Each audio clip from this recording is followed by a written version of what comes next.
Flow academy. आज हम पढ़ने जा रहे हैं, आपके एमसीक्यूज करेंगे आपका चार्ज से रिलेटेड, मतलब चार्ज से रिलेटेड जो जो एमसीक्यूज हैं उसको हम आज करेंगे। बहुत इंपॉर्टेंट है, पुराने पेपरों में ये आया हुआ है। तो पहला क्वेश्चन है हमारा, विच is not content of charge. देखो कंटेंट ऑफ चार्ज आपका किसमें मेंशन है? कंटेंट ऑफ चार्ज आपका 211 में मेंशन है। क्या क्या मेंशन है पहले हम डिस्कस कर लेते हैं थोड़ा इसको। देखिए कंटेंट ऑफ चार्ज में एक चार्ज में कंटेंट होना चाहिए ऑफेंस ऑफ चार्ज, यानी कि ऑफेंस जो रिलेटेड है चार्ज के वो बताया होना चाहिए। सेकंड होना चाहिए आपका name of the offence, definition of the offence, law and sections, facts of the essentials of the of essential facts, यानी कि कोई एक ऑफेंस है उसके एसेंशियल्स क्या क्या हैं। जैसे अगर मान लीजिए थेफ्ट कब कॉन्स्टिट्यूट होता है, जो थेफ्ट के वो होंगे एसेंशियल इंग्रेडिएंट्स होंगे वो बताना जरूरी है। ठीक है, आपका लैंग्वेज ऑफ द कोर्ट, और आपका प्रीवियस कन्विक्शन हुई है तो उससे रिलेटेड, या और आपका 8वां पॉइंट, वैसे 211 में 8वां पॉइंट दे नहीं रखा पर मटेरियल फैक्ट्स भी होना जरूरी है। ठीक है, तो अब इसको ऑप्शंस में देखते हैं कि इसमें क्या क्या है। अब इसमें हमें बताना है विच इज नॉट, जिसमें इसमें जरूरी नहीं है। ठीक है, तो इसमें जरूरी वाली चीज नहीं बतानी। तो क्या है, पहले नीचे से शुरू करते हैं। Particulars of the time and place, हाँ बिल्कुल बताना जरूरी है, ये आपका 212 में बताया गया। ठीक है, तो particulars time of the offence of the place बताना होना चाहिए। In case of unspecific name of the offence, अगर मान लो कोई ऑफेंस हुआ जिसका नाम अनस्पेसिफिक है वो भी बताना होना चाहिए, ये भी होना चाहिए, ये भी होना चाहिए। Specific name of the offence as per the law, अगर कोई लॉ जैसे कोई थेफ्ट है, जिस कोई ऑफेंस हुआ है उसका नाम दे रखा है तो उसका नाम देना होना चाहिए। प्रोवाइड द ऑफेंस, ठीक है, पर description of the family background of the accused ये जरूरी नहीं है। ठीक है, तो इसका आंसर होगा ए, इसका आंसर होगा ये। ठीक है, ये जरूरी नहीं है। ठीक है, तो इसका आंसर है ए, क्योंकि यहाँ पर हमें ढूंढना था which is not content of charge, charge का कंटेंट क्या नहीं है। What is a reference, what is a reference of the charge of the statement is are correct, इनसे रिलेटेड जो रेफरेंस स्टेटमेंट है कौन सी सही है। Every charge under the code of criminal procedure state that offence which is accuse may be charge, मतलब इसमें बताया गया है कि आपका कोई भी जो चार्जेस लगे state offences which accused may be charge जो उस पर लगे हैं। If in the course of same transaction, अगर वो सेम ट्रांजेक्शन से हुए हैं, मोर ऑफेंसेस हुए हैं, यानी कि एक ही ट्रांजेक्शन से मोर हुए हैं, कि मतलब चोरी भी करी, चोरी का सामान भी लिया, ठीक है, और रॉबरी भी करी, मतलब प्रिपरेशन भी करी, जो भी करी उनसे related, than one or are committed by the same person, पर सेम पर्सन के द्वारा, he can be charge at one trial, क्या वो एक पे ट्रायल कर सकता है? तो इससे रिलेटेड हमें सेक्शन देखना पड़ेगा।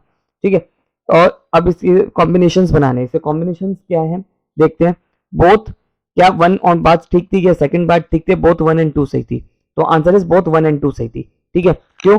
क्योंकि देखिए अगर सेम ट्रांजेक्शन में कोई ऑफेंस हुआ है, ठीक है, कि अक्यूज गया, उसने एक अनलाइसेंस्ड आर्म खरीदा, ठीक है, फिर उसके बाद उसने उससे रॉबरी करी, उसी रॉबरी करते वक्त उसने थेफ्ट भी करा, उसने ट्रेसपास भी करा, तो ये सारे सेम ट्रांजेक्शन से, एक ही ट्रांजेक्शन से सारे ऑफेंसेस हुए, तो सबके सब लाइबल होंगे, तो सारे एक ही केस में होंगे। ठीक है, और फर्स्ट पॉइंट क्या था, every charge under CPC states the offence with the which accused में बी चार्ज, मतलब जो भी उस पे ऑफेंसेस लगे चार्ज जो है वो आपका सीआरपीसी के द्वारा रन होते हैं। तो इसका आंसर क्या होगा? सी, इसका आंसर है सी। ठीक है, अब अगला क्वेश्चन है, under the code of criminal procedure charge shall be written in the, अब कौन सी लैंग्वेज में होनी चाहिए? लैंग्वेज ऑफ द कोर्ट की लैंग्वेज में होनी चाहिए। ठीक है, जो कोर्ट की लैंग्वेज होगी उसी से रिलेटेड होना चाहिए, तो इसका आंसर भी सी है। ठीक है, अगर वो कोर्ट की लैंग्वेज जो होता है वो स्टेट गवर्नमेंट डिसाइड करती है other than the high court. ठीक है, A is accused of cheating B, A ने अक्यूज, ए जो है वो अक्यूज है किसका? चीटिंग करने को बी को, यानी कि ए जो अक्यूज है उसने चीट करा बी को at a given time and place, time and place है तो 212 बताया गया है।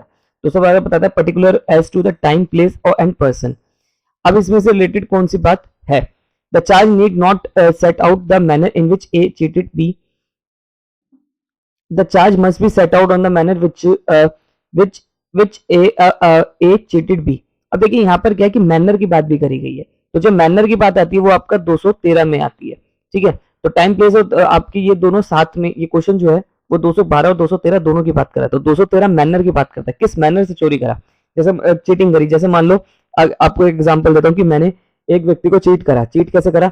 मैंने उसे ये बताया कि ये प्रॉपर्टी मेरी है, ठीक है, पर वो प्रॉपर्टी मेरी नहीं थी, किसी और पर्सन की थी, उसका ऑनर कोई और था, तो मैंने यहाँ पर क्या करा, उसे कोई चीज छुपाई है। तो जब चार्ज फ्रेम्स होते हैं, ठीक है, देखो चार्ज फ्रेम होते कैसे, पहले वो देखो, ये एक शीट होती है, इसमें चार्ज वर्ड लिखा होता है, ठीक है, इसका फॉर्म अगर आपने देखना है तो फॉर्म नंबर 32 है आपका, सेकंड शेड्यूल सीआरपीसी में दे रखा है। ठीक है, तो उसमें ऐसे लिखा था आई का मतलब जो मजिस्ट्रेट होगा, ठीक है, take cognizance against you and under this section and ये वो फलाना ढमकाना, जो 211 के कंटेंट्स होंगे, फिर 212 के कंटेंट होगा। 213 में क्या होगा, 213 में मैनर बताया जाएगा कि यू द एक्यूज्ड, यानी कि तुम जो एक्यूज हो, एक्स आपने जो एक्स ने जो ऑफेंस करा है, ठीक है, वो आपने से चीट करा है by through misrepresentation of the offence, मतलब आपने मिस रिप्रेजेंटेशन करा है, यानी कि आपने ये बताया कि आप इस प्रॉपर्टी के मालिक थे पर आप इस प्रॉपर्टी के मालिक नहीं हो, तो ऐसे चार्ज फ्रेम करे जाते हैं। तो इसमें मैनर भी बताया जाता है, तो मैनर वाली बात आ रही है तो 213 की बात भी आएगी, ठीक है। अब इसका सी ऑप्शन है, whether the manner is set out और not to be decided by the court. Manner आपको दिखाना है, तो पर कोर्ट ने कई चीजों में देखा कि मैनर भी बताना चाहिए, मैनर मतलब किस तरीके से चीट करा गया। तो यहाँ पर क्या है, क्वेश्चन एक बार दोबारा से पढ़ते हैं। A is accused of cheating B, A ने चीट करा है बी को, ठीक है, at a given time and place. अब इसमें से कौन सी चीज इससे रिलेटेड है, तो इसका आंसर होगा आपका बी, ठीक है, कि मैनर भी must set out the manner, किस मैनर ने ए ने बी को चीट करा, इससे कोई चीज छुपाई है या इससे कोई डिसीव करा है, कुछ ऐसे करा है, तो मैनर क्या था, तरीका क्या था, मोनस मोटस ऑपरेंडाई क्या था केस का, ठीक है, वो चीज भी यहाँ पर डिस्कस होगी, किस मैनर में ऑफेंस करा वो भी चीज यहाँ पर बताई जाएगी। अब 886 वाला क्वेश्चन है, which is of the following statement is incorrect. Delhi judiciary में आया था ये क्वेश्चन 2018-19 में, तो ध्यान से पढ़ते हैं। इसमें से हमें बताना है इनकरेक्ट स्टेटमेंट बतानी है, चार्ज से related incorrect statement. A is accused of a theft of a certain, A is accused of a theft, यानी कि ए जो है वो अक्यूज है थेफ्ट का, ऑफ अ सर्टेन आर्टिकल, उसने सर्टेन कुछ आर्टिकल्स चुराए हैं, at a certain time and place, certain time and place में, the charge need not to set out the manner in which theft was effected. कि मतलब इसमें charge जो है जो फ्रेम होंगे, नॉट टू सेट आउट, उससे रिलेटेड नहीं बताना, ठीक है। एज हमें इसमें इनकरेक्ट ढूंढना है, एज अक्यूज, तो ये तो ठीक है, ठीक है, as accused of disobeying direction of a law with intent to save B from the punishment, the charge must be set out the disobedience of the charge and the law infringe, ये भी ठीक है। The charge can be alter even after final arguments, even after final arguments पे भी हो सकते हैं, before pronouncement of judgement कभी भी हो सकते हैं, ठीक है, तो ये भी स्टेटमेंट ठीक है। डी क्या कह रहा है, as accused of cheating B, A ने अक्यूज को बी को चीट करा at the time and place, the charge need set out the manner in which A cheated, ठीक है। अब यहाँ पर मैनर बताना जरूरी है, ठीक है, मैनर नीड नॉट, यहाँ लिखा नीड नॉट, पर हमने यहाँ पर पढ़ा था कि बताना जरूरी है, ठीक है, यहाँ लिखा need not to set out, अगर ये नॉट वर्ड ना होता ना, need set out of the manner, तो ये आंसर सही होता, पर ये गलत है, तो इसका आंसर क्या है, डी, डी हमें इनकरेक्ट ढूंढना था, तो डी है, ये सिर्फ नॉट के वजह से यहाँ पर हो गया, ठीक है। अब है आपका 884, if the evidence is available about a person who appears to have been committed an offense but his name is not mentioned, but उसका नाम मेंशन नहीं है in the charge sheet of the of as accused, मतलब accused का नाम नहीं है charge sheet में, तो क्या होगा, तो इसमें आपका his name can be added by the judicial magistrate and session court, तो उसका नाम ऐड कर दिया जाएगा, ठीक है। तो सिंपल सी बात है, क्या कह रहा है, if the evidence is available, अगर एविडेंस अवेलेबल है about a person who appears to have committed an offense, और एविडेंस भी है कि इस पर्सन ने एक्स पर्सन ने ऑफेंस करे, but is need not mention chargesheet में मेंशन नहीं है, तो जुडिशियल मैजिस्ट्रेट होगा, कोर्ट ऑफ सेशन होगा, फ्रेमिंग ऑफ चार्ज के वक्त पे आपका उसका नाम लिख देंगे, ठीक है। तो इसका आंसर तो सिंपल है, कौन सा होगा, ए ही है, ठीक है, साफ पता चल रहा है। अब बात करते हैं 887 की, ठीक है, एक मिनट, 887 की बात करें तो ये कह रहा है विच of the following statement is true, इनमें से कौन सी स्टेटमेंट जो है वो आपकी ट्रू है। A is accused of cheating B at the given time and place, the charge, हमें इसमें ट्रू ढूंढनी है, ठीक है, A is accused of cheating B, A ने ए जो है वो अक्यूज है, चीट करा उसने बी को at a given time and place, इस टाइम पे 3 बजे 4 बजे करा और आपका इस जगह पे करा, the charge must set out, अब यहाँ लिखा must set out the manner in which A cheated, यहाँ पर मैनर बताना जरूरी है, यहाँ पर बताना जरूरी है, ये तो ठीक है। A is accused of theft of certain articles and certain time and place, the charge need set out the manner in which theft was effected, नहीं जरूरी नहीं है। A is accused murder of B at a given time and place, the charge need set the manner in which A murdered B, नहीं ये भी नहीं manner बताना, charge need set out, तो इसका आंसर सिर्फ आपका ए ही है, ए करेक्ट है, ठीक है, ए इसमें आपका करेक्ट आंसर है। अब 885 क्या कहता है, 885 कहता है कि effect of the error in stating the requirement of particulars, यानी कि मान लीजिए कोई एरर आ गया, एरर का मतलब कुछ गलती हो गई, ठीक है, ओमिशन मतलब छोड़ दिया, एरर का मतलब कुछ गलती कर दी, एरर आ जाता है चार्जेस फ्रेम करने में, ठीक है, तो उस वक्त क्या सिचुएशन होगी, तो 215 जो है, सेक्शन 215 इससे डिस्कस करते हैं, रिलेटेड है।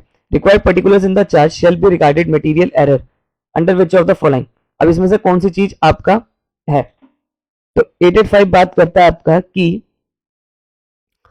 एक बार दोबारा पढ़ देते हैं, द इफेक्ट ऑफ एरर। क्या इफेक्ट आएगा? एरर, अगर कोई एरर हो जाता है in stating the required particulars in charge, यानी कि चार्ज में कुछ पर्टिकुलर्स डालना भूल गए, एरर हो गए, मतलब गलत डाल दिया, एरर है तो गलत डाल दिया, ठीक है। Shall be regard material error, कोई मटेरियल एरर था, ठीक है, और मटेरियल एरर था मतलब यानी कि जरूरी था, वो चीज ही गलत कर दी। अंडर विच सर्कमस्टांसेस, ऐसे सर्कमस्टांस में क्या होगा? तो इसमें व्हेन को अक्यूज डाइज, अगर को अक्यूज डाइज हो, नहीं, व्हेन अक्यूजेस, देखिए दो सिचुएशन में आपका अगर होता है तो आपका दोबारा से न्यू ट्रायल हो सकता है। कब? जब पर्टिकुलर्स आपके मिसलीड कर रहे हो, यानी कि उस पर्टिकुलर एरर की वजह से मिसलीड हो रहा है एक्यूज, तो आपका न्यू ट्रायल होगा, तो ये आंसर इसका बी होगा, ठीक है। Material witness become hostile, material ये भी बेकार है, ये भी बेकार है, तो इसका आंसर आपका बी है। पर ये समझिए कि 215 में अगर एरर करते वक्त कुछ गलतियां आ जाए, ठीक है, एरर आ जाए, क्या? फ्रेमिंग ऑफ चार्ज करते वक्त, तो क्या होगा?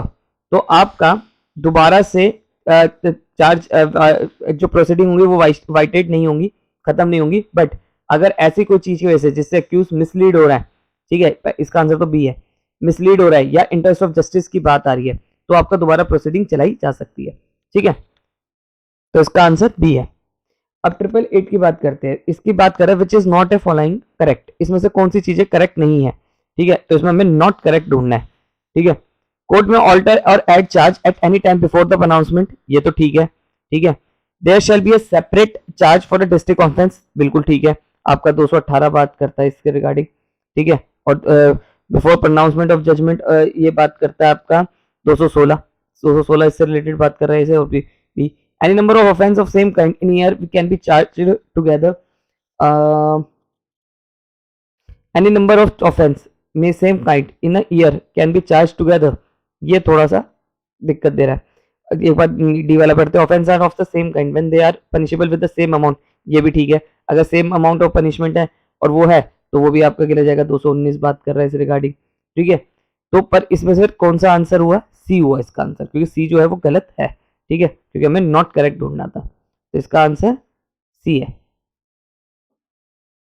अब 889 की बात करें, how many offence of the same kind अगर within a span of the 12 month, बार एक साल के अंदर अगर कोई हुए, ठीक है, तो उसमें से कितने ऑफेंस है? 3 होना चाहिए, नॉट एक्सीडिंग 3 ऑफेंसेस अगर उसने करें तो उससे सेम काइंड से डेर होगा। ये बात करता है आपका 219 बात करता है, दो सेक्शन 219 इस रिगार्डिंग बात करता है।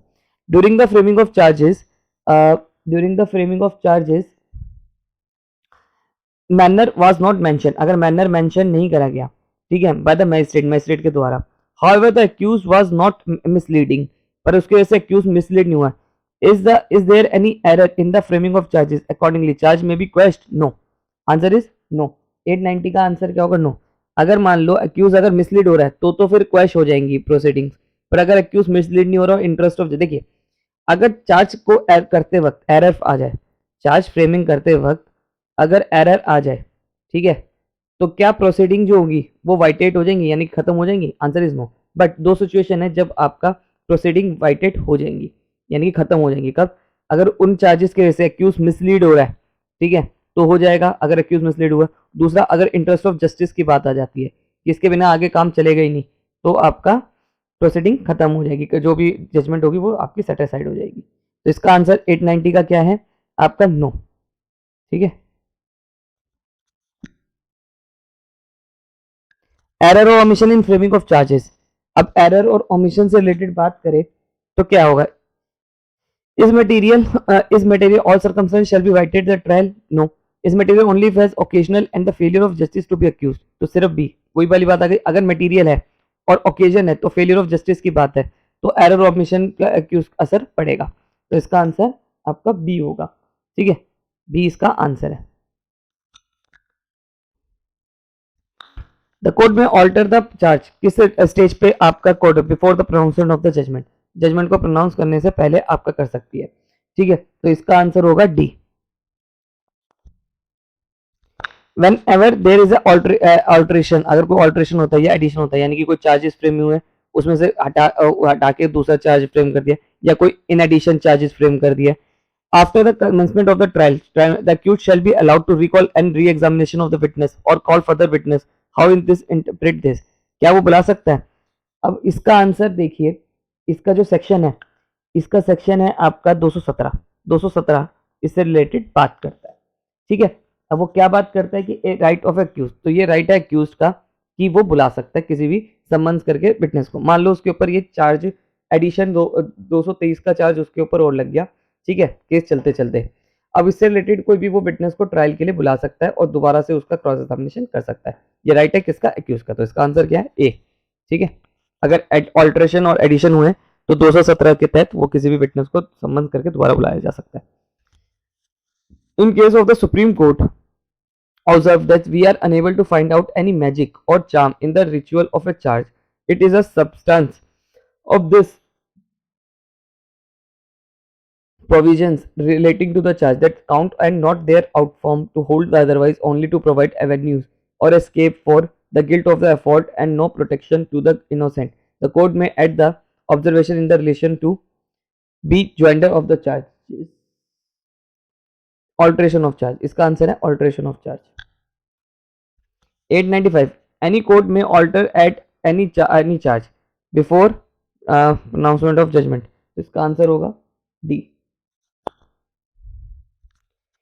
अब बात करते हैं 896 की। whenever a charge is altered or added to by the court after a trial has commenced, अब कब कर सकती है आपका?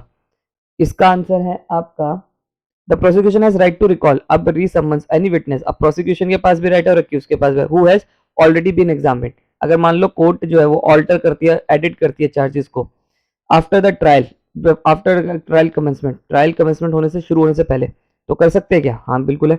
तो आपका यहाँ पर एग्जामिन करेंगे, कोर्ट जो है वो दोबारा किसी को भी रिकॉल कर सकता है, विटनेस को भी। तो इसका सेक्शन कौन सा? 217, ठीक है। Under which of the section addition और alteration of charge has been provided. Addition और अल्ट्रेशन का चार्ज जो है वो कहां पर दिया गया है? इसका सेक्शन जो है वो आपका है 897,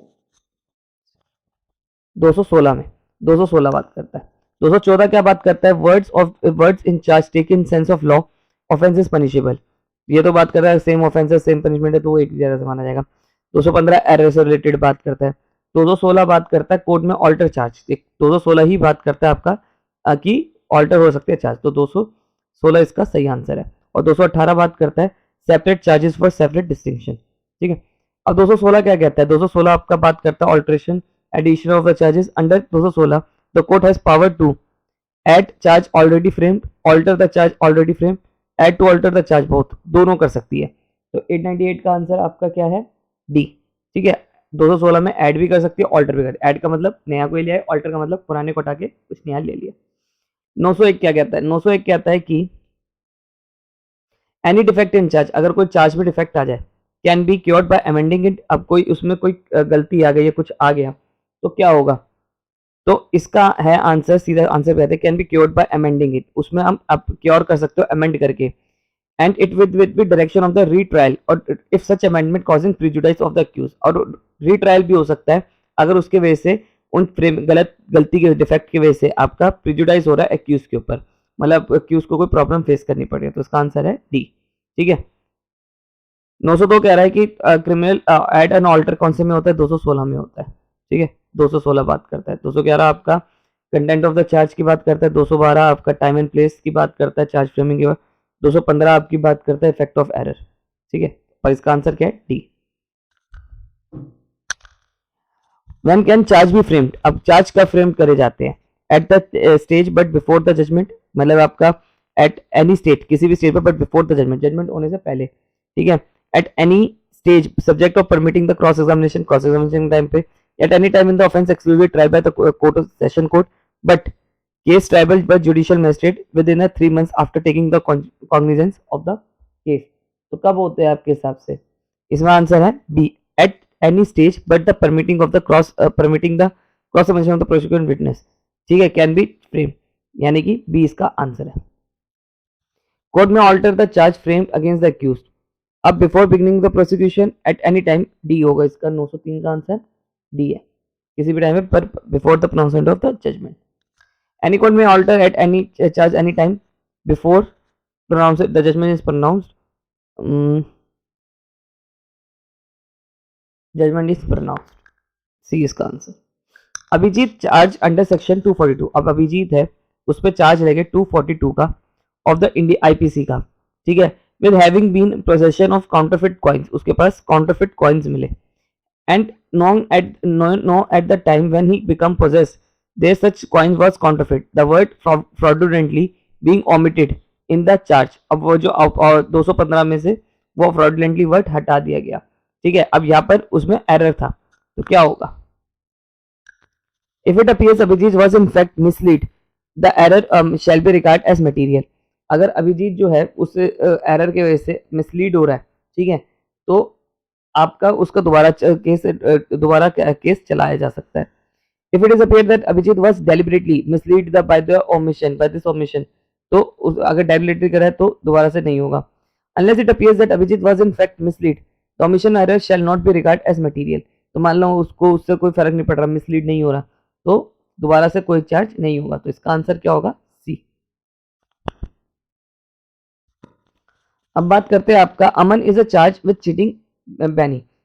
अरमान जो था वो चीट कर रहा था बैनी को, ठीक है, and the manner in which he cheated Benny in not set out in the charge. अब जो मैनर था वो नहीं बताया गया कि किस तरह से उसने आपका उसे ठग करा, और इज सेट आउट इनकरेक्टली। अरमान defeat himself call witness and give this out account of transaction, what will be court infer, क्या कोर्ट अनुमान लगाएगी? 215। देखिए 215 क्या बात करता है? Effect of error. यहाँ पर एरर आया कि उसने मैनर नहीं बताया। मैनर कौन सा सेक्शन में बताना चाहिए था आपका? कि 213 का, 213 वाली चीज नहीं बताई यहाँ पर, तो 215 वाला मजिस्ट्रेट ने गलती कर दी। तो अब 905 के तहत आपका क्या आंसर होगा? कोर्ट में इन्फर, इसका सी आंसर है। कोर्ट में इन्फर, कोर्ट ये अनुमान लगाएगी from that the omission of the set out the manner of the cheating is not material. तो कोर्ट ये अनुमान लगाएगी कि मटेरियल नहीं है, क्योंकि अगर मिसलीड हो रहा होता तो बात भी थी, या इंटरेस्ट ऑफ जस्टिस वाली बात होती तो ठीक भी थी। अब 907 कह रहा है कि अंडर सेक्शन 216 बात करता है कोर्ट में ऑल्टर चार्जेस, कि कोर्ट जो है वो ऑल्टर कर सकते हैं चार्जेस को, कब? वही बात है, at any time before the pronunciation. Answer है इसका।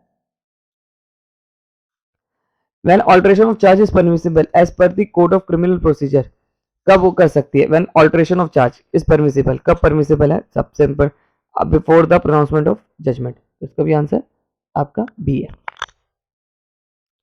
Atif is charge with the murder, Atif के ऊपर मर्डर का चार्ज लगा, और खुदा बख्श ऑन 21 जनवरी, डेट टाइम आ गया, ठीक है। In fact the murder person name was Haider Bakhsh and the date of the murder was 20 January, मतलब डेट ऑफ ऑफेंस जो है तो वो है। Atif was never charge with any murder but one and had heard in the inquiry before the magistrate which referred the exclusive case Haider Bakhsh, but will the court infer will applying 215, क्या 215 की proceeding उस पे होगी? तो इसका आंसर है आपका ए, the court में। अब ये कोर्ट यहाँ दिमाग लगा लेगी, ये अनुमान लगेगी from this fact that Atif was not mislead, कि आतिफ जो है वो मिसलीड नहीं हो रहा है। द एरर ऑफ द इस चार्ज वाज इमटेरियल, इसलिए एरर जो था वो इमटेरियल था। दो जगहों पे अगर वो मिसलीड हो रहा होता तो आपका दोबारा से ट्रायल हो जाता, या इंटरेस्ट ऑफ जस्टिस की बात आती तो दोबारा से ट्रायल हो जाता। अब क्रिमिनल प्रोसीजर कोर्ट में ऑल्टर चार्ज, कोर्ट में ऑल्टर चार्ज कर सकती है कभी भी आपका at the time before the judgement is pronounced. Additional और ऑल्टरेशन ऑफ चार्ज की बात करी गई है आपका 215 में, नहीं 216 में। एडिशनल और ऑल्टरेशन चार्ज 216 में होता है, 214 में आपका वर्ड्स की बात करेगी, 215 में एरर की बात करी गई है, 216 में आपका कोर्ट में ऑल्टर चार्ज की बात करी है, 210 में आपकी बात कर रखी है, वो तो चार्ज में नहीं आता। Procedure to be followed when there is complainant case की बात करता है वो, कंप्लेंट केस की बात। when shall the prosecutor and the accused be allowed to recall the witness, जब एडिशन हो जाएगी, ऑल्टरेशन हो जाएगी, तब बुला सकते हैं, ठीक है। तो इसका आंसर होगा आपका when a charge is alter added, ये रहा सी, ठीक है। जब चार्ज ऑल्टर होंगे, एडिट होंगे, तो कोर्ट रिकॉल कर सकती है। ये वाली बात कहाँ लिख रखी है आपका रिकॉल करने वाली? 200 217 में बात दे रखी है, ठीक है, और 216 में ऑल्टर होते हैं, 217 में दोबारा से विटनेसेस को बुलाया जा सकता है, एक्यूज बुला सकता है, प्रोसिक्यूशन बुला सकता है। Charge can be alter at any time before the pronounce of judgement, देख लो कहां पर है, डी, ठीक है। अब 916 क्या बात है, which provision of CrPC empowers criminal courts to recall and reexamination witness in criminal cases, किसमें आपको कोर्ट को पावर देती है कि वो कर सकता है, तो यहाँ पर 916 की बात करी गई है, तो यहाँ पर है बोथ ए एंड बी, यानी कि 217 में 200 311 में दोनों में सेक्शनों में पावर मिलती है कि वो खुला सकते हैं, तो बोथ ए एंड बी इसका आंसर होगा, ठीक है। 217 में आपका रिकॉल कर सकते हैं और 311 में भी रिकॉल ऑफ विटनेसेस हो सकता है, ठीक है। पर यहाँ पर आपका चार्जेस की बात करी गई है। How many offence of same kind committed with in year same B charge, 3, not exceeding 3। अब ये वाली बात कहाँ लिख रखी है, नॉट एक्सीडिंग 3, 219 में। For every distinct offence, different offence, अगर कोई डिस्टिंग ऑफेंस है तो उससे रिलेटेड डिफरेंट आपका केस चलेगा। ये वाली बात आपकी कौन से सेक्शन में दे रखी है, ये बात दे रखी है आपका 218 में, ठीक है, तो इसका आंसर सी है।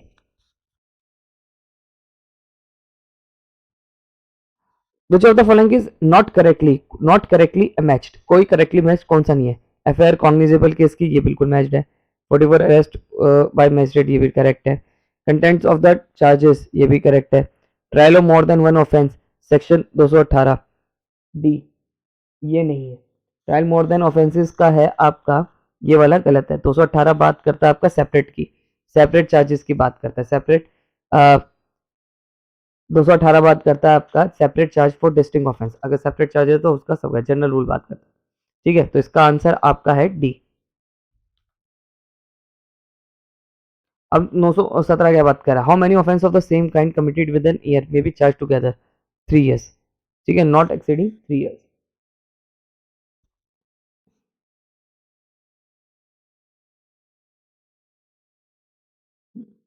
अब 918 बात करता है कि maximum number of offence of the same kind can be tried together, maximum कितना बताया गया, 918 के तहत भी 3, मैक्सिमम 3 से ज्यादा नहीं चल सकते। For every distinct offence which any person is accuse there shall be a separate charge which is exceptional, exceptional के कौन कौन से, देखिए 218 बात करता है कि सेपरेट केस चलेगा सेपरेट चार्जेस का, और इसके एक्सेप्शन क्या क्या है आपका, 219, 20, 21, 22, 23, ये सारे, ठीक है, तो इसका आंसर क्या है आपका डी, ये इसके एक्सेप्शन 218 के एक्सेप्शन की बात करता है। For every distinct offence which any person accuse, exception वही वाली बात आ गई, सेम ही है, शायद मैंने दोबारा दोबारा हो गई, हाँ, ऐसा डी था इसका। Joinder of charges permissible under कौन सा सेक्शन में आपका परमिसिबल है, जेंडर ऑफ चार्जेस आपका both both B and C, B and C इससे रिलेटेड बात करते हैं, बी क्या है आपका 220 221 बात करते हैं जेंडर ऑफ चार्जेस की, ठीक है, तो 220 और 221। Dash of the offence of same kind with in the 12 months, 3, A answer इसका, ठीक है, इसका आंसर ए है, 12 मंथ्स के अंदर 3 ऑफेंसेस है, तो बात।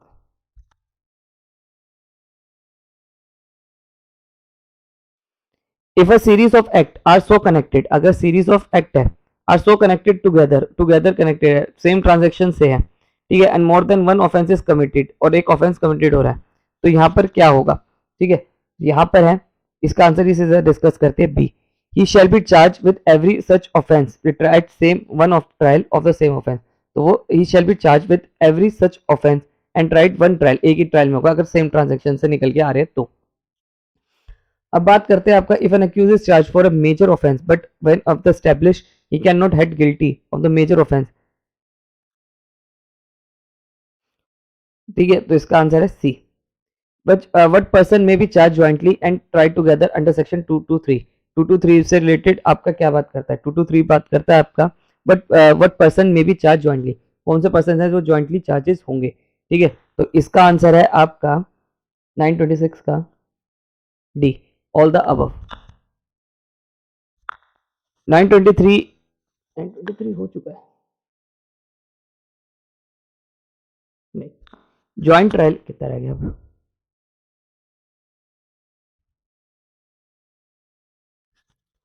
Joint trial of the several person is permissible, अब देखिए ज्वाइंट ट्रायल की बात कौन सा सेक्शन करता है, ज्वाइंट ट्रायल की बात करता है आपका बी, 223 आपका ज्वाइंट ट्रायल की बात करता है, ठीक है, ज्वाइंट ट्रायल की बात करता है कि सबका ज्वाइंट ट्रायल होगा। और 222 आपका करता है when offence proved include an offence is charge, ठीक है। अब 219 21 22 किसकी बात करता है, ये 19 20 21 किसकी बात करता है, ये बात करता है आपका ज्वाइंटर ऑफ चार्जेस, यानी कि इसका आंसर बी है। और 923 का आंसर क्या था, B. The categories of person who may be without their consent be charged tried together including person accused of। अब 927 क्या कह रहा है कि आपका इसको क्वेश्चन का इसका आंसर वैसे है आपका बोथ ए एंड बी, यानी कि ए एंड बी इसका आंसर है। 928 कह रहा है accused A is accused of an act which में amount to be theft and receiving stolen property, ठीक है। Only charge of theft is it appears he committed the offence of criminal breach of trust he may be. अब मान लीजिए यहाँ पर क्या हुआ, एरर हुआ, तो 928 का आंसर होगा C, conviction of criminal breach of trust, तो उसे कन्विक्शन हो जाएगी। Which of the following section criminal procedures trial पर ज्वाइंट ट्रायल, ज्वाइंट ट्रायल से रिलेटेड कौन सा सेक्शन बात करता है आपका,